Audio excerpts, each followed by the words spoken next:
رسول اور پیغمبر کی جگہ پر بھی قرآن ہی ہے۔ اگر آپ تورات کو سامنے رکھ کے تقابل میں قرآن پڑھیں گے تو یہ معلوم ہوگا کہ اس سے پہلے جو کتابیں ہیں وہ بالعموم 3 نوعیتوں کی ہوتی تھی، یا وہ دین کی حکمت بیان کرتی تھی، یا دین کا قانون بیان کرتی تھی، یا اللہ کی عبادت کے لیے مناجاتوں پر مبنی مزامیر نازل کیے جاتے تھے، جس طرح کہ ہم ریگ وید میں دیکھتے ہیں ہندوؤں کے ہاں، یا زبور میں دیکھتے ہیں بنی اسرائیل کے ہاں۔ قرآن مجید میں یہ سب چیزیں تو ہیں، لیکن وہ اصلاً ان میں سے کسی چیز کو بھی موضوع نہیں بنا رہا، یہ ضمناً ہے۔ اصلاً وہ پیغمبر کا انذار ہے، تو وہ پیغمبر کا اب قیامت تک قائم مقام ہو گیا ہے۔ آپ اگر سورہ فرقان کو پڑھیں تو وہ ابتدا کیا ہے اس کی، تبارک الذی نزل الفرقان علی عبدہ لیکون للعالمین نذیرا۔ اب یہ قرآن پیغمبر کی جگہ پہ کھڑا ہے، تو اس وجہ سے اس کی حفاظت غیر معمولی طور پر ہونی چاہیے تھی۔ اگر یہ نہ ہو سکتی تو پھر پیغمبر ہی بھیجنا پڑتا۔ تو نبوت کے خاتمے کے بعد یہ خصوصی اہتمام اللہ نے بھی کیا اور اس کے دنیا میں بھی اسباب پیدا ہوئے، تو اس کو اس طریقے سے دیکھیں۔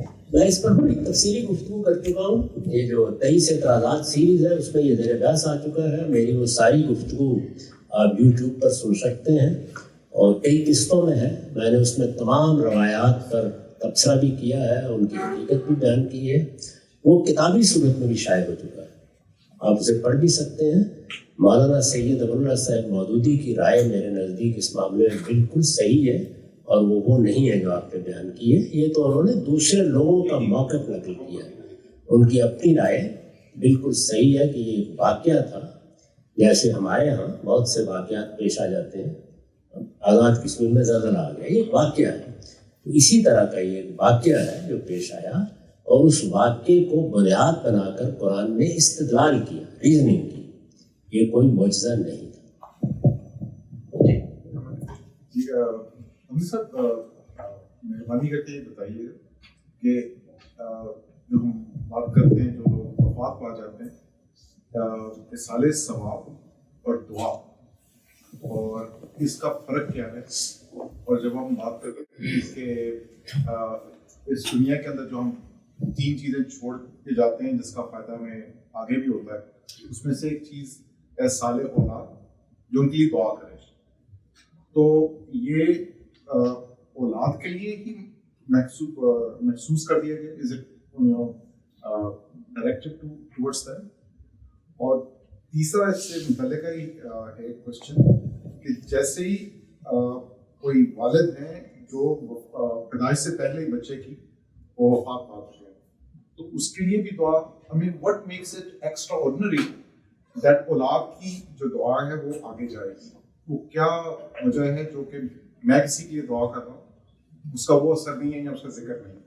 ٹھیک، وہاں یہ بیان کیا گیا ہے کہ انسان کا کوئی عمل بھی باقی نہیں رہتا سوائے 3 چیزیں۔ انسان کا کوئی عمل، یعنی میرا عمل، میں اگر دنیا سے رخصت ہو رہا ہوں تو میرا عمل زیر بحث ہے۔ اس میں جو 3 چیزیں بیان کی گئی ہیں وہ دیکھیے، وہ سب میرا عمل ہے، یعنی میں نے علم کی کوئی روایت قائم کر دی۔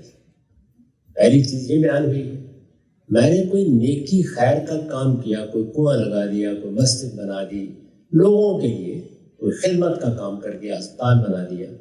دوسری چیز یہ بیان ہوئی، اور تیسری یہ کہ میں نے اولاد پیدا کر کے اس اولاد کو اس قابل کر دیا کہ وہ دین کی حقیقت سمجھ کر اس پہ عمل پیرا ہو۔ اولاد اصل میں مرنے والے کا عمل ہے، یعنی ہمارے جب بچہ پیدا کرتے ہیں تو وہ صرف ایک یعنی بایولوجیکل معاملہ نہیں ہوا، بلکہ وہ ہماری تربیت کا محتاج ہے، وہ ہم اس کو شوق دیں گے، اس کے لیے اچھی روایات قائم کریں گے۔ یہ سارا عمل ہے جس کی وجہ سے اولاد کا عمل ہمارا عمل بن جاتا ہے، اولاد کی اچھائی ہماری اچھائی بن جاتی ہے۔ تو وہاں یہ بات بیان ہو رہی ہے۔ اب ظاہر ہے کہ یہی چیز آپ قیاس کر کے دیکھیں تو مثلاً ایک اچھے استاد کے شاگردوں کے بارے میں بھی ہوگی، اگر اس نے لوگوں کو علم دیا ہے۔ اسی طرح سے اگر کوئی آدمی اچھی کردار کے ساتھ اپنے ماحول میں لوگوں کی تربیت کرتا ہے ضروری نہیں کہ وہ کوئی بڑا استاد ہو یا کوئی بڑا عالم ہو. ہم نے دیکھا ہے کہ بہت سے لوگ اپنی سیرت اور اپنے کردار میں اتنے اچھے ہوتے ہیں کہ 2 4 5 10 ان کے قریبی لوگوں پر ان کا اثر ہونا شروع ہو جاتا ہے. تو کوئی آپ کا انیشیٹو ہونا چاہیے, کوئی آپ کی طرف سے بات ہونی چاہیے جو بعد میں آپ کے لیے فائدہ مند ہو سکے. یہ تو اس روایت کے بارے میں میری معروضات ہے. جو سوال آپ نے کیا تھا اس کے جواب میں یہ عرض ہے کہ دعا اللہ سے درخواست ہے. اللہ تعالیٰ سے درخواست کرنے کے بارے میں تو کوئی این و آن کی ضرورت ہی نہیں ہے. وہ ہمارا خالق ہے, ہم اس کے بندے ہیں, جو درخواست ہم چاہے کریں. وہ اگر اپنی حکمت کے لحاظ سے موضوع سمجھے گا تو قبول فرما لے گا, نہیں موضوع سمجھے گا نہیں قبول فرمائے گا. تو اس لیے دعا تو آپ کو ہر چیز کے بارے میں کرنی چاہیے, سب کچھ اپنے رب سے مانگنا چاہیے. اگر ہمارے والدین ہیں, ہمارے بچے ہیں, ہمارے بہن بھائی ہیں, اعزاء ہیں, دوست ہیں, سب کے لیے دعا کریں. دعا اللہ سے درخواست ہے. درخواست کے بارے میں کوئی قاعدے نہیں ہے. اللہ نے یہ نہیں کہا کہ درخواست کرنے کے لیے تمہیں مجھ سے اجازت لینی چاہیے یا فلاں معاملہ کرنا چاہیے. وہ تو کہتا ہے کہ میں تمہارا رب ہوں, تمہارا خالق ہوں, جب چاہو میری بارگاہ میں آؤ اور مجھ سے جو مانگنا ہے مانگو, دوں گا میں, البتہ اپنی حکمت کے لحاظ سے. ایصال ثواب اس کے برخلاف ایک دوسری چیز ہے. اس کا مطلب یہ ہے کہ میں نے ایک نیکی کا عمل کیا ہے اور میں اللہ تعالیٰ سے یہ درخواست کر رہا ہوں کہ یہ میرا عمل دوسرے کے لیے لکھ دیا جائے. یہ محض دعا نہیں ہے, یعنی یہاں ایک عمل ٹرانسفر کرنے کا معاملہ ہے. میرے اکاؤنٹ میں میرے کمائے ہوئے پیسے ہیں, میں یہ کہتا ہوں کہ ان میں سے $200 آپ کو منتقل کر دیے گئے. یہ ہے اصل میں وہ معاملہ. تو اس کے بارے میں جو بات اللہ کے پیغمبر نے کہی ہے بہت حکیمانہ ہے کہ تم اگر محبت سے یہ معاملہ کرتے ہو کسی کے بارے میں بھی تو تمہیں تو اس کا اجر مل ہی جائے گا. یعنی آپ نے نیکی کی, آپ نے کوئی بھلا کام کیا, آپ نے نماز پڑھی, آپ نے حج کیا, تو خواہ آپ اپنے لیے کریں یا کسی کے لیے کریں, آپ کو اس کے اجر سے محروم نہیں کیا جائے گا, آپ کو تو مل ہی جائے گا. اب رہی یہ بات کہ کیا دوسرے کو بھی کچھ ملے گا, اس کا انحصار اسی چیز پر ہے کہ اس کا انیشیٹو کیا تھا. اگر وہ موجود ہوگا تو مل جائے گا, اگر نہیں موجود تو نہیں ملے گا. اپنا سوال پوچھنے سے پہلے تو میں جو آپ تھوڑی سی ہلکی پھلکی سی تنقید ہوئی تھی اس پہ اپنا تبصرہ دوں گا کہ میں بھی 21 صدی کا ہی نوجوان ہوں اور آپ جو خالص اردو زبان میں عام طور پہ گفتگو کرتے ہیں اس کا یہ اثر رہا ہے کہ اردو زبان سے معلوم ہو پائیں اور جو بھی طرح سے کا ایک حصہ ہے اس تک رسائی پا سکیں. اور اگر آپ بھی دور جدید کے جو جدید اور وہ بھی جب عوام میں بات کرتے ہیں تو انگریزی کے الفاظ شامل کر کے بات کرتے ہیں. جس طرح آپ نے آپ کو بھی دیکھا ہے کہ آپ نے میتھڈالوجی کا لفظ استعمال کیا, ٹو فول کا لفظ استعمال کیا, جسٹیفائی کا لفظ استعمال کیا, پیسہ کی استحصال کی جگہ سروس دعوت کا لفظ استعمال کیا. تو اگر آپ یہ لیکن ہر جگہ اس کے ساتھ اردو ترکیب استعمال کر دی تھی سمجھانے کے لیے. تو یہ ایک طرف سے ہمارے جو ہمارے نوجوان نسل ہے وہ تصدیق تو کر سکتی ہے, لیکن ایک جامع نظر یہ بھی ہے کہ اگر آپ یہ عمل نہ رکھتے تو ہم اردو زبان سے جی الحمدللہ مجھے بہت سے لوگوں نے کہا ہے کہ اس کی وجہ سے میری اردو اچھی ہو گئی.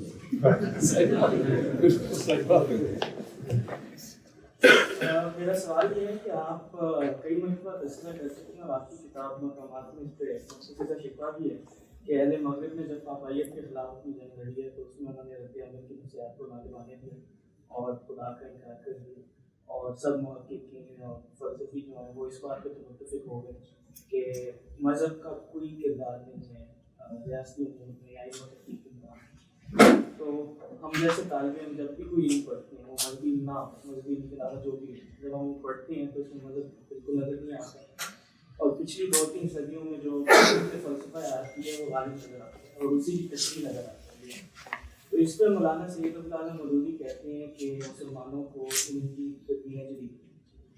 تو اس پر آپ کا کیا نقطہ نظر ہے کہ کیا یہ ہونی چاہیے؟ اگر ہونی چاہیے تو کن اصولوں میں ہونی چاہیے, اور اگر یہ کر دی جائے تو اس وقت تک دنیا میں جو مدارس ہیں, جو یونیورسٹیز ہیں, جو پڑھنے پڑھانے کے طریقے ہیں, اس میں اپنی جگہ کیسے بنائے؟ کیونکہ جب ہم مذہب پر بات لے کے جائیں گے کہیں پہ بھی, میں مثلاً طب کا طالب علم, ہم اطباء جو ہیں ان کو موت کا سامنا شفا سے زیادہ ہوتا ہے. موت پر جب بات کی جاتی ہے غیر سائنسی طریقے میں ایتھکس کی بات ہے موت کے متعلق, تو وہاں پہ اگر آپ مذہب کی بات کریں گے تو بالکل نہیں سنا جائے گا. لیکن اگر آپ ایسے بات کریں کہ موت کو اپنے اختیار میں کیسے لیا جائے جو مسلمان تو مان ہی نہیں سکتے تو بالکل اس کی شنوائی نہیں ہوگی اور آپ کی بات کو رد کر دیا جائے گا. تو یہ اگر تبدیل کر بھی دی جائے تو اتنا مقام دنیا میں ہر علم اپنا اسلوب رکھتا ہے. اگر آپ کو مثال کے طور پر حیاتیات پر گفتگو کرنی ہے تو آپ کوئی چیز پہلے انوینٹ کریں گے, کوئی چیز دریافت کریں گے, کوئی چیز ڈسکور کریں گے, وہ آپ کی طرف سے ایک دریافت بن کر سوسائٹی تک پہنچنے کی جگہ پر آ جائے گی. تو پھر آپ کے لیے موقع ہوگا کہ آپ کے اسلوب میں اس کو لوگ سنیں. اس وقت پچھلے 500 سال سے مسلمانوں کی کوئی دریافت ہی نہیں ہے. اس میں لوگوں کے پیدا کیے ہوئے علوم کو آپ اپنا لباس یا پیرہن سی کے پہنانے کی کوشش کریں گے تو مزے کا خیز ہو جائے گا. تو اس وجہ سے میرا زاویہ نظر یہ ہے کہ نیا علم پیدا کرنے کی صحیح کریں. یعنی ہمارے ہاں ایک ہے نا طریقہ, لاہور شہر ہے, تو مجھے لاہور سے بہت دلچسپی رہی ہے. میں نے طالب علمی کے زمانے میں اس وقت کا لاہور بہت دیکھا ہے. لاہور کی ایک تاریخ ہے اور ہمارے شہروں میں تاریخی لحاظ سے اس میں بہت کچھ آثار ہے جن تک آپ پہنچ سکتے ہیں. وہ سب کے سب آثار بڑی حد تک مٹا دیے گئے صرف نام تبدیل کرنے کے شوق. یعنی ایک سڑک یہ بتاتی ہے کہ یہ بنی کب تھی, کس نے اس کو وجود بخشا. لائل پوری کو دیکھیے, شہر ہے نا, تو لائل پور جس شخص نے آباد کیا تھا اس کی ایک تاریخ ہے. شاہ فیصل اس سے بہت بڑے آدمی تھے کہ آپ ایک شہر کے بانی کا نام ختم کر کے ان کا نام رکھ دیں. یہ ایک بالکل نامعقول چیز ہے جو ہم روزمرہ کرتے ہیں. تو یہ جو بات آپ نے بیان فرمائی ہے اس پر میرا تبصرہ یہ ہے کہ یہ بالکل ایسی ہی بات ہے کہ کرشن نگر آباد ہو گیا, آپ نے اس کا نام اسلام پورہ رکھ دیا. آپ پہلے کوئی نئی بستی آباد کریں, اس کا پھر نام اپنے ذوق کا رکھیں, وہ اچھا لگے گا. تو علم پیدا کریں پہلے. جب آپ علم پیدا کریں گے تو اس کو بیان کرنے کا آپ کا اسلوب ہوگا. آپ کو بھی نکال کے دیکھیے ابو علی سینا کی الشفا, القانون, یعنی ان کی جو بڑی کتابیں ہیں تو وہ کیسے شروع ہوتی ہیں, کس اسلوب میں. ان کو ساری دنیا پڑھتی رہی ہے, صدیوں پڑھتی رہی ہے اور داد دیتی رہی ہے, کسی کو اعتراض نہیں ہوا. اس میں جگہ جگہ خدا کا, خالق کا, کائنات کے اندر خدا کی آیات کا حوالہ آ جاتا ہے. وہ اچھا لگتا ہے کیونکہ ایک بڑا آدمی کسی چیز کو دریافت کر رہا ہے, کسی چیز کی تنقید کر رہا ہے اور پھر اس کو اپنے اسلوب میں بیان کر رہا ہے. اب ہم مغرب کا علم اٹھائیں اور اٹھا کر اس کو اپنا ایک لباس پہنا دیں تو میرے نزدیک یہ چیز ہمیں بھی مزے کا بنا دے گی, ہمارے علم کو بھی مزے کا بنا دے گی. تو میں اس کو صحیح نہیں سمجھتا. میرا فالو اپ یہ ہے کہ آپ نے کہا کہ پہلے کی نہیں دریافت کی ہے تو پھر بھی اس کی قبولیت ہو سکتی ہے. تو میں اس میں مثال دوں گا میڈیکل ایتھکس, کیونکہ میری فیلڈ میں میرا شعبہ فلسفے کی ایک برانچ ہے اور فلسفہ مغرب سے بھی نکل سکتا ہے, مشرق سے بھی نکل سکتا ہے. اگر ہم اسلامی نقطۂ نظر سے, مغربی نقطۂ نظر, مشرقی نقطۂ نظر سے میڈیکل ایتھکس کی ایک نئی بالکل ایک نئی طریقے سے اس کو بھی تو قبول نہیں کیا جائے, تو اس کو پھر کس طرح ہم قبول کروا سکتے ہیں, کیونکہ ہم اپنے خطوں میں ہی اس کو قبول نہیں کروا سکتے. جو اسپتالوں کا نظام چل رہا ہے وہی اس کو قبول. مجھے نہیں معلوم کہ آپ ابھی کون سے سال میں ہیں, پڑھ رہے ہیں یا باقاعدہ آپ طبیب بن چکے ہیں. بائیو ایتھکس کو اصول میں قبول کر لیا گیا ہے, دنیا بھر میں زیر بحث ہے. اور میں نے مجھے یاد پڑتا ہے کہ آج سے 8-10 سال پہلے آغا خان یونیورسٹی میں اور اسی طرح کراچی ہسپتال میں, جس میں بہت اہل علم تھے اور بڑے ڈاکٹر تھے, تفصیلی لیکچرز اس پر دیے تھے اور یہ بتایا تھا کہ جو اخلاقی سوالات پیدا ہو رہے ہیں طبی معاملات میں, ان میں اسلام کا زاویہ نظر کیا ہے. وہ ایک ایسی چیز ہے جس کا تعلق ہی اصل میں اس فن سے نہیں ہے بلکہ اس فن کے استعمال سے. یہ ایسے ہی ہے جیسے ایک تو ہے کہ آپ نے ایٹم بم بنا لیا, یہ ایک سائنسی عمل ہے. اس کے اوپر ایٹم بم بنا کے اگر آپ طالبان کا لا الہ الا اللہ کا پرچم بھی لپیٹ دیں گے تو وہ ایٹم بم ہی رہے گا, تبدیلی نہیں آ جائے گی. لیکن یہ کہ ایٹم بم کو کیا بننا چاہیے, کیا اس کو استعمال ہونا چاہیے؟ کیا اس طریقے کے میس ڈسٹرکشن کے یعنی عمومی تباہی کے ہتھیار فی الواقع بنائے جانے چاہیے؟ کیا دنیا میں اس پہ پابندی نہیں لگنی چاہیے؟ یہ ایتھکس کا سوال ہے. یہ سوال تو کسی کی اجارہ داری نہیں رکھتا. اس پر میں بھی بات کر سکتا ہوں, آپ بھی بات کر سکتے ہیں, پوری دنیا کر رہی ہے. یعنی آخر آپ دیکھیے نا کہ جنگ ایک ایسی چیز ہے. برٹن رسل نے اپنی زندگی کا ایک بڑا حصہ جنگوں کے خلاف ایک اخلاقی اصول کی تبلیغ میں صرف کر دیا. ایک بڑا حصہ زندگی کا عالمی حکومت کی تبلیغ میں صرف کر دیا. تو اس پہ کوئی اعتراض نہیں ہے. لیکن یہ کہ جو علوم نیچرل سائنسز کے ہیں, جن کی بنیادیں بالکل مغربی طریقے پر رکھی گئی ہیں, ان کو کوئی نیا چولا پہنانے کا کام نہیں کرنا چاہیے. یہ تو علم سب کی میراث ہے. یعنی اخلاقیات کسی کی اجارہ داری نہیں ہے. میں بھی اس پر بات کروں, آپ بھی کریں گے, اور دنیا کر رہی ہے. امریکہ میں بھی آپ یہ دیکھیے کہ مثال کے طور پر سائیکالوجی ہے.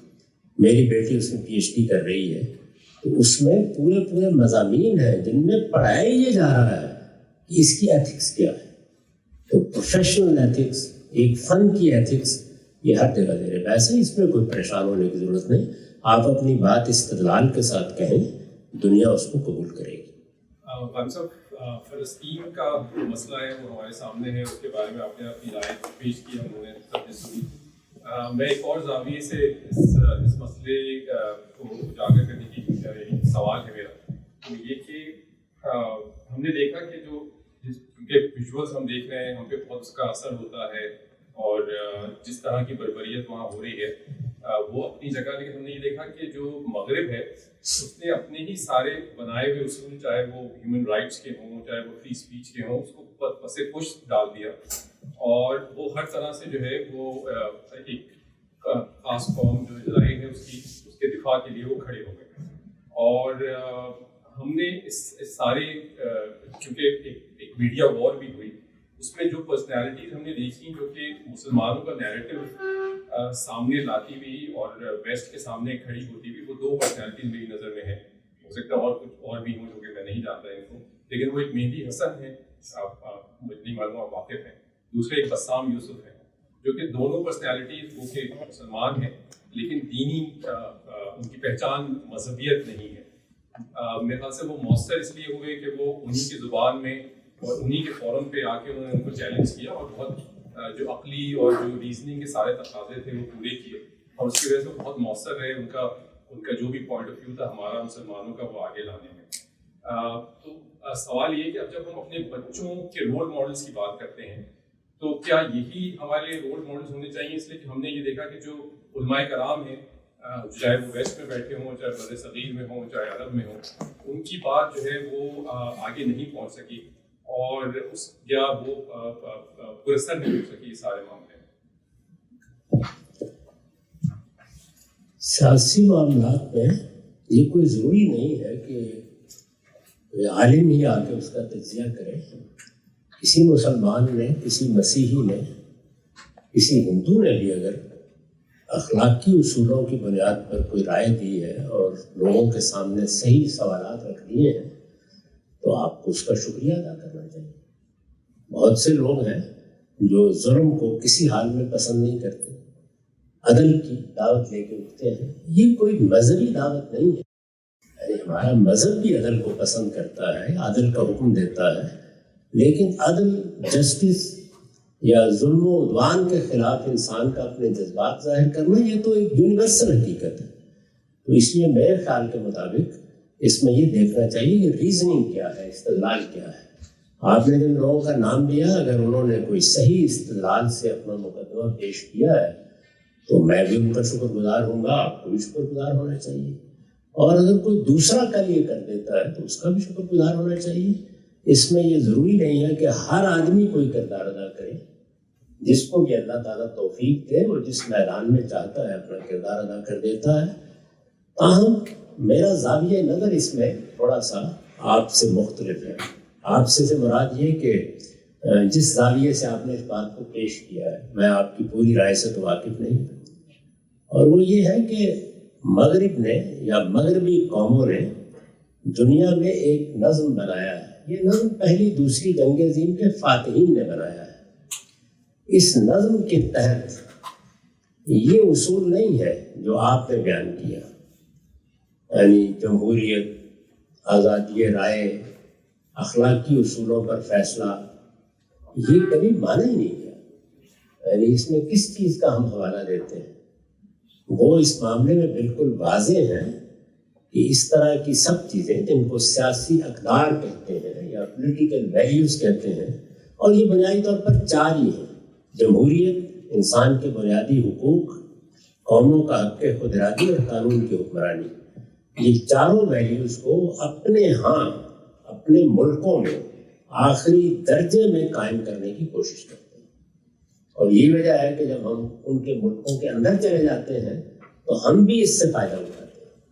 لیکن انہوں نے کبھی یہ نہیں کہا کہ یہ ویلیوز ہیں جس پر ہم نے ورلڈ آرڈر ترتیب دیا، کبھی نہیں کہا، کیونکہ اس وقت جو ورلڈ آرڈر ہے وہ یونائٹڈ نیشنز نے قائم کیا ہے، اور یونائٹڈ نیشنز میں دوسری جنگ عظیم کے 5 فاتحین کو ویٹو حاصل ہے۔ ڈیموکریسی کہاں گئی؟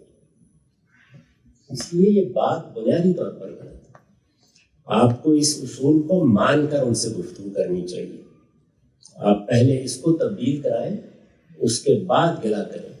میرے نزدیک کہ آپ کے ہاں جو لوگ آنکھوں کا تارا بن جاتے ہیں، وہ اصل میں جو تضادات واضح کرتے ہیں وہ تضادات حقیقت کے خلاف ہیں۔ ایسا نہیں۔ عالمی سطح کا نظام فتح کی بنیاد پر بنایا گیا ہے، اس میں فاتحین کی مرضی اور ثوابدید فیصلہ کرتی ہے۔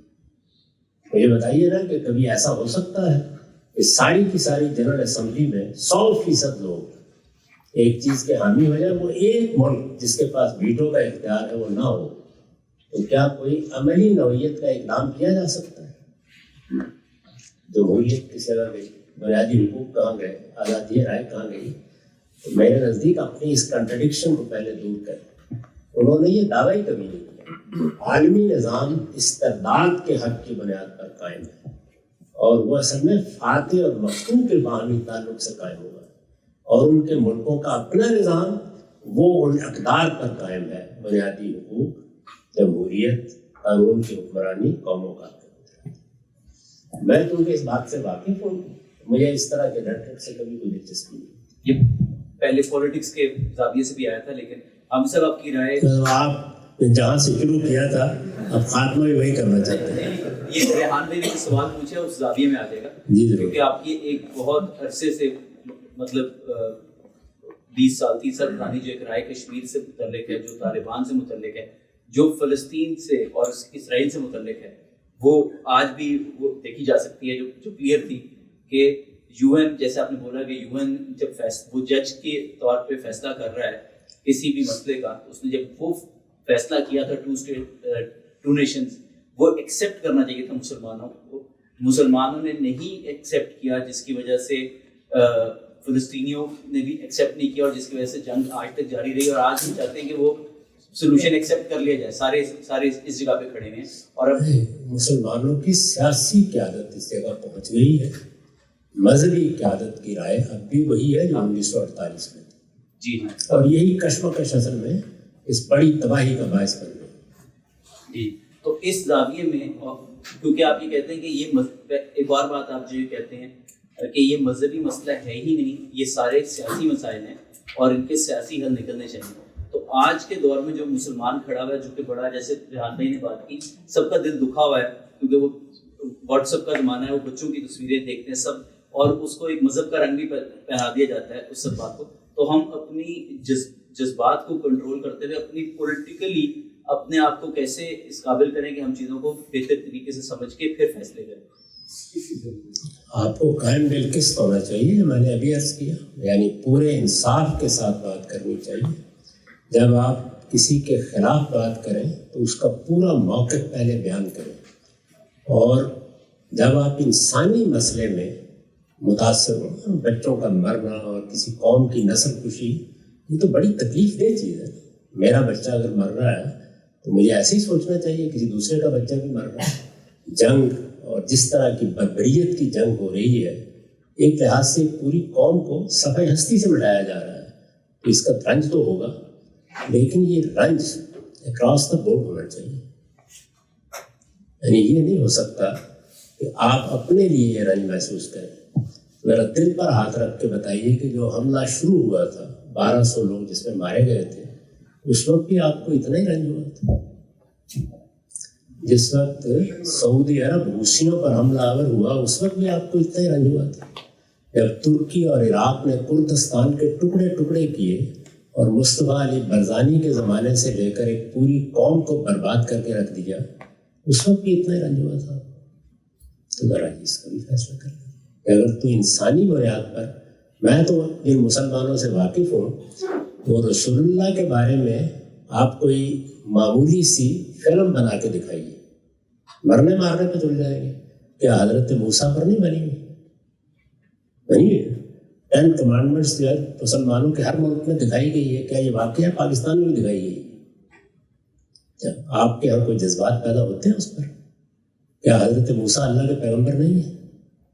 کیا آپ پیغمبروں کے بارے میں بھی کسی ایک جگہ پر کھڑے ہیں؟ کیا آپ کے جذبات یکساں ہیں اس معاملے میں؟ کیا جس نوعیت کا رد عمل آپ رسول اللہ کے بارے میں ظاہر کرتے ہیں وہ پیشن آف دا کرائسٹ میں بھی ظاہر کیا آپ نے؟ بہت معذرت کے ساتھ ہم اخلاق کی بحران میں مبتلا ہیں. ہمارا مقدر ہے کہ اب ہم روئیں اپنے بچوں کو. ہم سچائی کے ساتھ کھڑے ہونے کے اہل ہی نہیں. برا نہ مانیے. ربی صاحب تصویر کا مسئلہ تو یہ ہے کہ کوئی 300 کے قریب حدیث کی کتابیں پچھلی صدیوں میں ایسی چھپی ہیں جن کے اوپر یہ آپ نے سوچا ہے کہ اتنی درناک گفتگو کا روپ بدلا جائے. فلسطینیوں کے ارمیے سے تصویر تک. یہ میں سماج سے تبصرہ تھا کہ 300 کے قریب تصاویر رسول اللہ کی مسلمان پبلش کرتے رہے حدیث کی کتابوں کے اوپر. یہ ہماری ہسٹری ہے. اب یہ پچھلے کچھ صدیوں میں یہ مسئلہ کسی اور شکل میں کھڑا ہو گیا. تصویر ہمارے یہاں حدیث میں تو زیر بحث نہیں آئی, البتہ اہل تشیع کے ہاں ہمیشہ سے رہی ہے. میں نے خود اپنے بچپن میں ان کی بنائی ہوئی تصویر رسول اللہ کی دیکھی. اب بھی آپ کو ایران میں مختلف جگہوں پر وہ نظر آ جائے گی, لیکن ہمارے یہاں اس طرح کی کوئی چیز رسول اللہ کے بارے میں نہیں رہی. کسی حدیث کی کتاب میں تو کہیں ایک بھی نہیں ہے. یہ کہیں میرے علم میں نہیں ہے. چند مختصر گزارشات کر کے آخر میں غامدی صاحب سے ایک درخواست کروں گا انشاءاللہ. ایک تو یہ ہے کہ آپ سارے لوگ یوٹیوب پہ سنتے رہتے ہیں غامدی صاحب کو, مختلف آرا کلپس کے سامنے آتے رہتے ہیں, لیکن میں تھوڑا سا آپ لوگوں کے علم میں یہ چیزیں لے آؤں کہ غامدی صاحب کی فکر اور ان کی جو مقصد ہے اس کو سامنے رکھ کے ہمارے یہاں منظم کوششیں بھی ہو رہی ہیں دنیا بھر میں. پاکستان میں بھی ایک ادارہ ہے, اس طرح امریکہ میں ادارہ ہے, باقی بھی دنیا بھر کے ملکوں میں ادارے ہیں.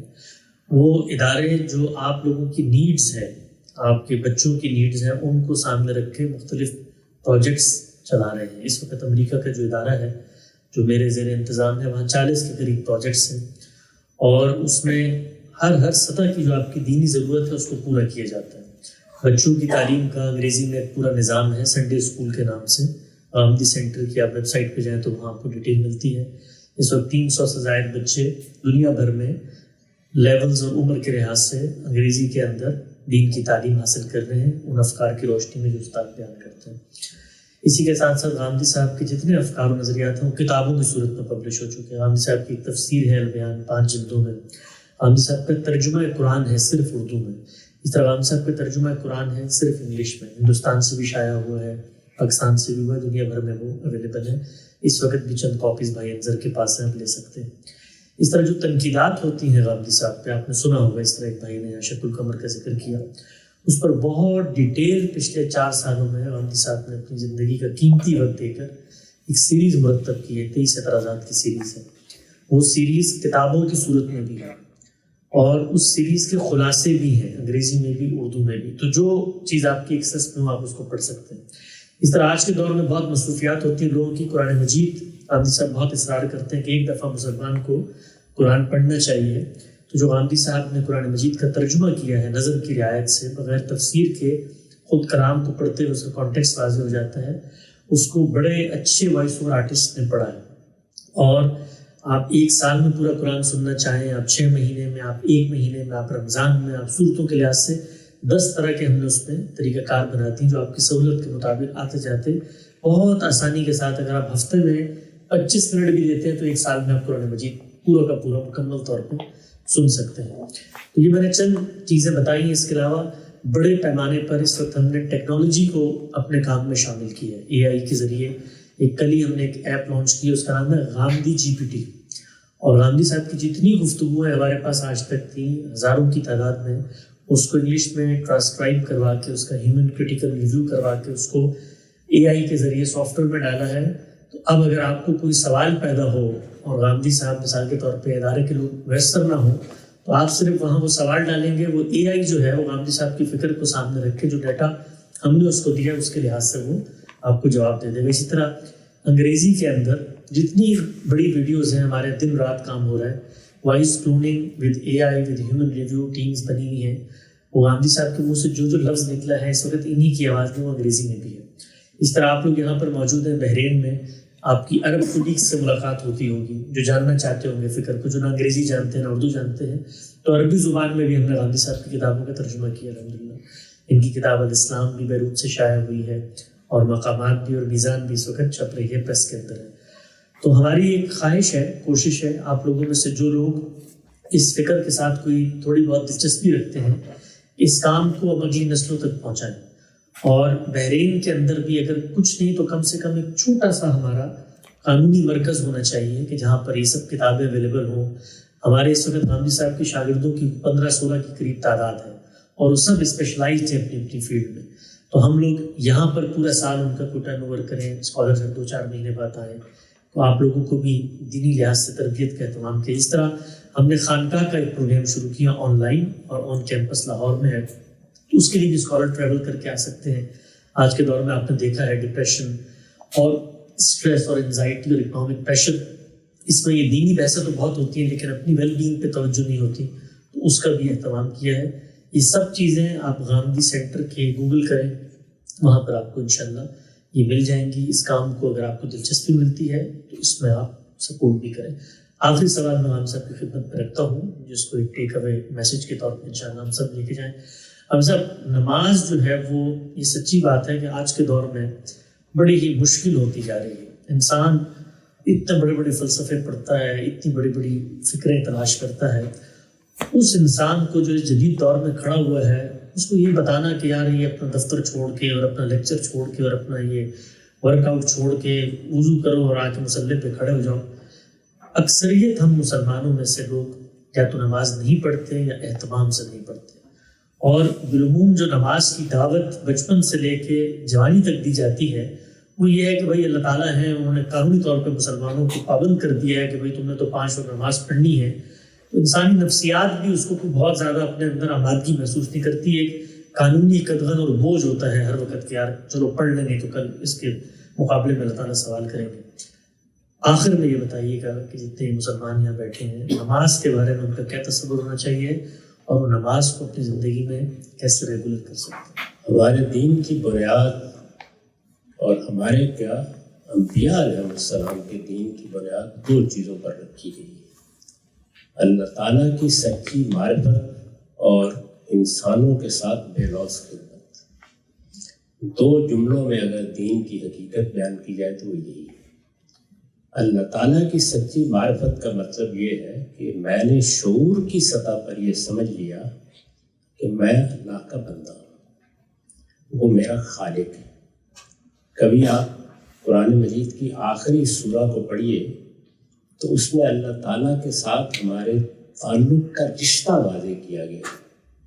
قل اعوذ برب الناس ملک الناس الہ الناس, یعنی وہ میرا پروردگار بھی ہے, مجھے زندگی دینے والا بھی ہے, میرا منعم حقیقی بھی ہے, وہ اس کائنات کا بادشاہ بھی ہے اور وہی اس کا حقدار ہے کہ اس کو معبود بنایا جائے.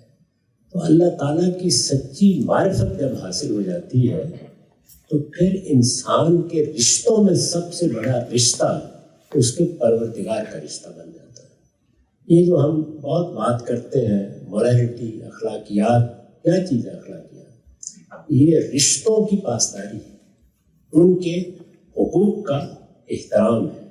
اسی کو اخلاق کہتے ہیں. یعنی ماں کے ساتھ محبت کا اظہار کیا جائے, اس کی خدمت کی جائے, باپ کے ساتھ, اعزاء اقربا کے ساتھ, تو جس وقت انسان اپنے رشتوں کے بارے میں حساسیت کے ساتھ اقدام کرتا ہے تو اس کو میری یا آپ کی ترغیب کی ضرورت نہیں ہوتی. کبھی کبھار کسی کو توجہ دلانے کی ضرورت پڑ جائے، ورنہ میں اپنی ماں کو جانتا ہوں، اپنے باپ کو جانتا ہوں. مجھے اگر ابھی اپنے بچوں کے بارے میں اطلاع ملے کہ ان کو کوئی تکلیف پہنچی ہے تو سب کام چھوڑ کر میں متوجہ ہو جاتا ہوں. اس کا مطلب یہ ہے کہ ان رشتوں کی معرفت میرے ہاں موجود ہے پوری طرح. اس سے زیادہ، اس سے عمیق، اس سے گہری معرفت اور پہچان اللہ کے رشتے کی ہونی چاہیے. وہ ہمارا خالق ہے، یہ رشتے اس کے دیے ہوئے ہیں. وہی ہے کہ جس نے ہمیں ابدی حیات کی بشارت دی. یہ معمولی نعمت نہیں ہے. لوگ یہ 50 سال 60 سال کی زندگی میں کوئی مصیبت آ جائے، تکلیف آ جائے تو جزا فضا کرتے رہتے ہیں.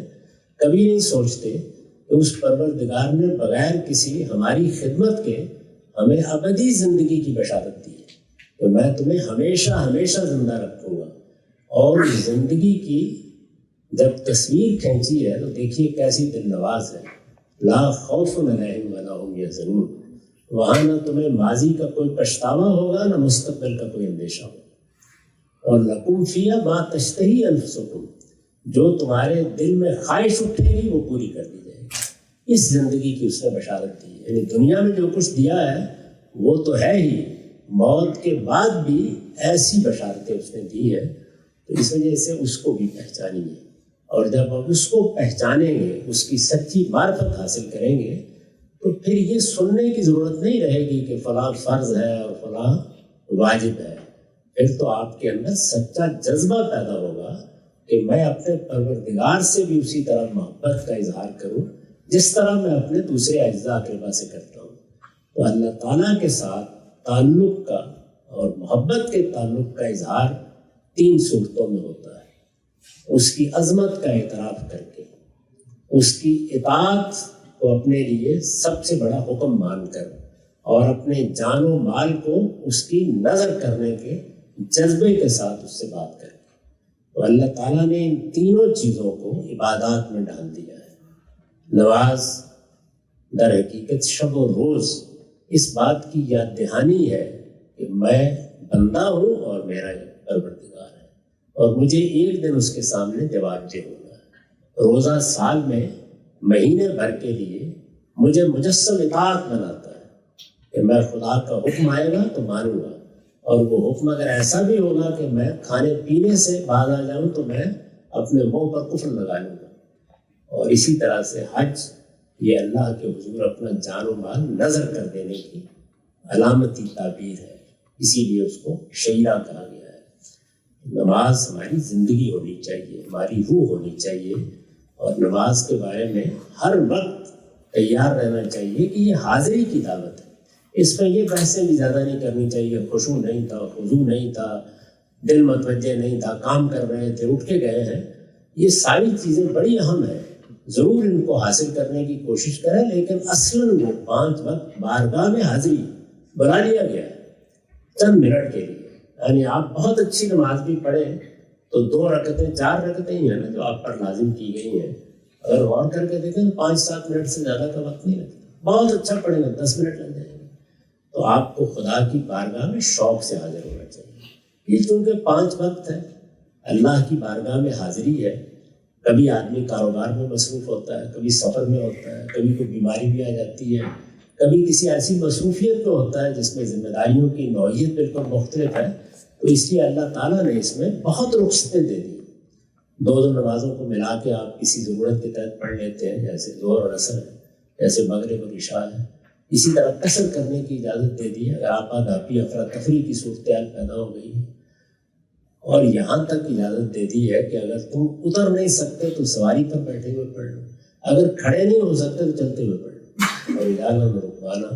تو اس وجہ سے اس کو اسی جذبے کے ساتھ، یعنی محض کوئی فریضہ سمجھ کر نہیں، بلکہ اللہ تعالیٰ کے ساتھ سچی محبت کے اظہار کے جذبے کے ساتھ، حاضری کے لیے تیاری کے ساتھ اس کی بارگاہ میں جانا چاہیے. میں اپنے لیے بھی دعا گو ہوں کہ نماز کے معاملے میں اللہ تعالیٰ لمحے لمحے میں بہتری کی توفیق دے، اور آپ کی